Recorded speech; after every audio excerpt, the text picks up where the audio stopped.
Selamat berjumpa kembali dengan kami, channel Info Nusantara. Dalam channel ini kami akan membagikan berita-berita seputar politik dan artis Indonesia. Semoga apa yang kami bagikan bisa bermanfaat untuk Anda semua. Salam NKRI harga mati. Pilpres 2024 terasa nyaman bila PDIP dan PKS di KIB.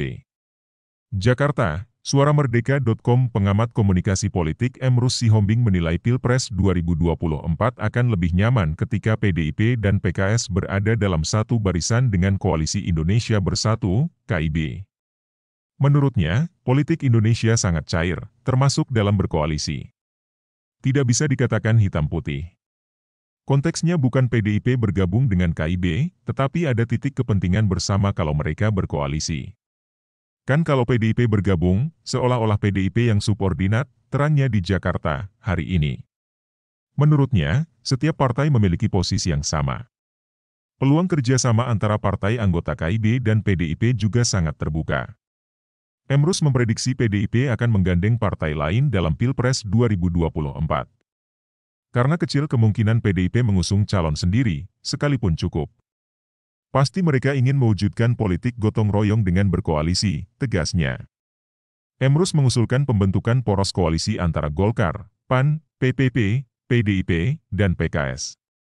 Hal itu juga akan membendung adanya kemungkinan upaya pihak lain ketika hendak menggunakan politik identitas dan agama. Selain itu, komposisi itu juga akan mendorong bangsa Indonesia ke arah politik yang berlandaskan program dan gagasan. Kalau bangsa ini ingin kita bawa pada politik berbasis program pembangunan ekonomi, sejatinya koalisi PDIP, Golkar, PPP, dan PKS berada di satu kesatuan, tandasnya. Emrus juga menolak adanya wacana yang menyatakan ketidakmungkinan PDIP dan PKS berada dalam satu koalisi. Menurutnya ada 3 alasan PDIP bisa bersama PKS. Pertama, kedua partai berkoalisi di pilkada. Kedua, perpolitikan Indonesia sangat cair, tidak hitam putih. Ketiga, PKS juga partai yang Bhinneka Tunggal Ika. Oleh karena itu, tidak ada salahnya dicoba dulu. Satukan bangsa ini, jangan dikotak-kotakan, sambungnya. Di sisi lain, Emrus menyarankan agar Gerindra, Nasdem, Demokrat, dan PKB juga membentuk poros koalisi. Kalau ada 2 koalisi ini, saya kira akan bagus sekali. Menurut hipotesis saya tidak muncul lagi politik identitas sempit, pungkasnya.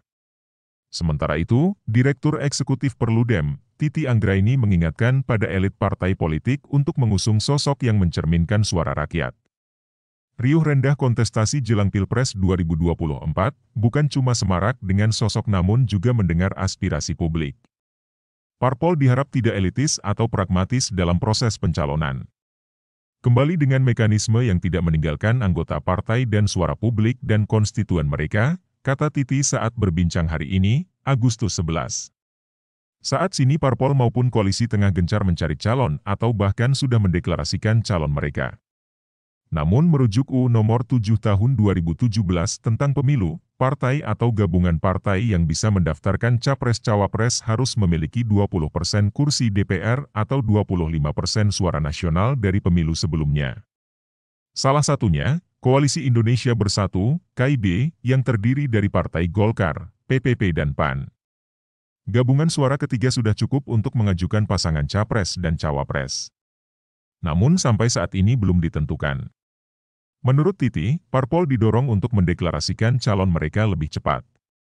Sehingga kita bisa terus mendorong diskursus politik yang berbasis gagasan dan tidak tergesa, sehingga bisa diuji tawaran gagasan mereka oleh publik, kata Titi.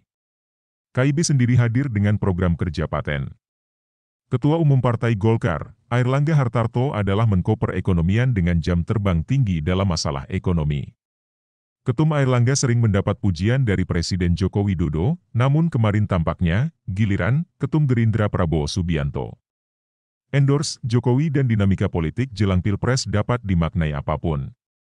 Namun satu tujuannya, mendengar aspirasi rakyat dan membawa kepentingan publik. Parpol memiliki otoritas besar mengusung kontestan. Maka sangat penting untuk mengawal proses pencalonan pada Pilpres 2024 agar merefleksikan apa yang diminta masyarakat. Parpol harus membawa suara dan kepentingan publik, tandas Titi.